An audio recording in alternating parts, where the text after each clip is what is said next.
कठोपनिषद का आधार, यम और नचिकेता के मध्य का संवाद। घटना क्या घटी? घटना ये घटी कि अरुण के पुत्र, महर्षि अरुण थे, उनके पुत्र थे आरुणि। आरुणि के पुत्र थे उद्दालक, और उद्दालक के पुत्र थे नचिकेता। आरुणि उद्दालक। तो महर्षि उद्दालक ने एक बड़ा यज्ञ किया, नाम रखा विश्वजित। विश्व के ऊपर आध्यात्मिक विजय की अभीप्सा से किया गया यज्ञ। और उस यज्ञ में उनने संकल्प ये लिया कि जिस दिन ये यज्ञ कुशलता के साथ, सफलता के साथ पूर्ण हो जाएगा, उस दिन मैं 1000 गायें दान में दूंगा। आज की तरह का समय नहीं था, आज तो हम 3 दिन का, 5 दिन का यज्ञ करते हैं। उस समय में 4-4 महीने के लिए यज्ञ चलते थे, और उस यज्ञ के निर्विवाद, निर्विरोध, निर्विघ्न संपन्न होने की जो गुंजाइश थी वो कम हुआ करती थी। तो उनने ईश्वर से प्रार्थना करी कि यदि हमारा ये संकल्प पूर्ण होगा तो यज्ञ की समाप्ति पर, यज्ञ जिस दिन पूरा होगा, मैं 1000 गायें दान में दूंगा। यज्ञ पूरा हुआ, ईश्वर की कृपा हुई।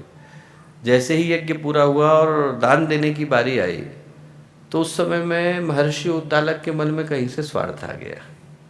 उनने चुन चुन करके उन गायों को निकालना शुरू किया जो गायें ना तो दूध दे सकती थी और ना बच्चे पैदा कर सकती थी। बंध हम लोग बोलते हैं, बांझ थी, किसी मूल्य की नहीं थी। जैसे कोई घर का कूड़ा ले और लेकर के बांटना शुरू कर दे, दान में आएगा नहीं।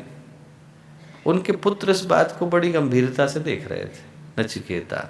और भारत का ये सौभाग्य रहा कि हमारे यहाँ छोटे छोटे बच्चों के अंदर वो आत्मज्ञान अवतरित होकर के आया जिसने विश्व को दिशा दिखाने का काम किया।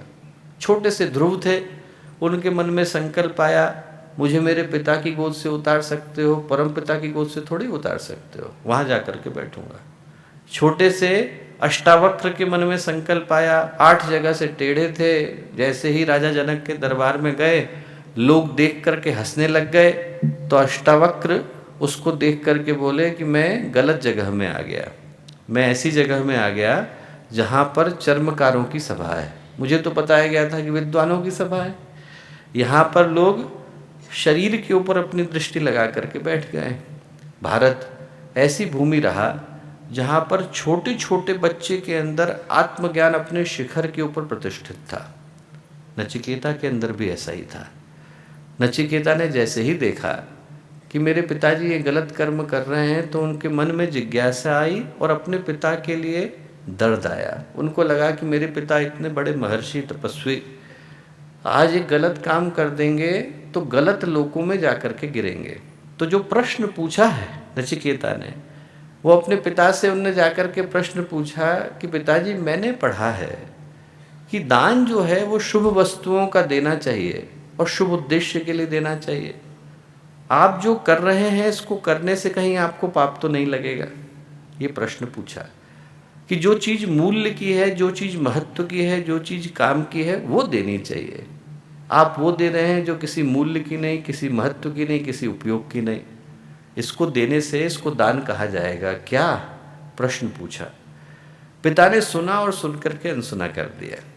दोबारा बोला, फिर से अनसुना कर दिया। तीसरी बार बोला, पिता को खींच आ गई, गुस्सा आ गया, इरिटेट हो गए। गुस्से में बोले, मेरे लिए सबसे ज़्यादा मूल्य का तू है, मैंने तुझे दान में दिया, मैं तुझे मृत्यु को दान में देता हूँ। इति और बोल दिया। उनने मन ही मन सोचा कि दान में दे दिया गया हूँ, मेरा अपने ऊपर कोई अधिकार नहीं। नचिकेता वहाँ से चले और सीधे मृत्यु के देवता के पास जाकर के बैठे, यम के पास जाकर के बैठे। यम थे नहीं। 3 दिन 3 रात तक उनकी प्रतीक्षा करते रहे। यम लौटे, सुकुमार बालक को देखा कि खड़ा हुआ है। उससे पूछा, यहाँ पर रहने के पीछे का कारण क्या है? पूरी कहानी नचिकेता ने सुनाई और कितना प्यारा उत्तर यम ने दिया। यम ने कहा, दान देने वाले पे नहीं, दान लेने वाले पे निर्भर करता है नचिकेता। मैंने तुम्हारी जिंदगी कभी मांगी नहीं, ले कैसे सकता हूँ? बोले, पर तुमने यहाँ पर 3 दिन तक 3 रात तक प्रतीक्षा करी, उसके बदले में वरदान दे सकता हूँ। प्राण लेने का अधिकार नहीं है, वरदान देने का अधिकार। वरदान कुछ भी मान लो। और वरदान में देखिए कितनी खूबसूरत बात। नचिकेता ने जो पहला वरदान मांगा, वो ये मांगा कि मेरे पिता को इस चीज़ का पाप बिल्कुल न लगे जो उनके द्वारा जाने या अनजाने में घट गया। प्रतिकार किया, प्रतिशोध नहीं लिया। आप जरा सोच करके देखिए कि भारतीय संस्कृति की आवाज़ क्या है। प्रतिकार किया, प्रतिशोध नहीं लिया। पहला यही मांगा कि मेरे पिता से जाने अनजाने में जो गलती हो गई उसका पाप उनको न लगे। दूसरा, ये जो मैं यज्ञ अभी अटेंड करके आ रहा हूँ, इसका विज्ञान क्या है? यम ने कहा दिया, दोनों ही वरदानों को दे दिया। तीसरे में उनने पूछा कि अध्यात्म क्या है? ये जो आत्मविद्या है, ब्रह्म विद्या है, अध्यात्म विद्या है, जिसका नाम हर ऋषि लेता है, ये क्या है?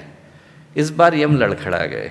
यम ने कहा और कुछ मांग ले बेटा, इसको छोड़ करके जो तेरा मन करे वो मांग ले।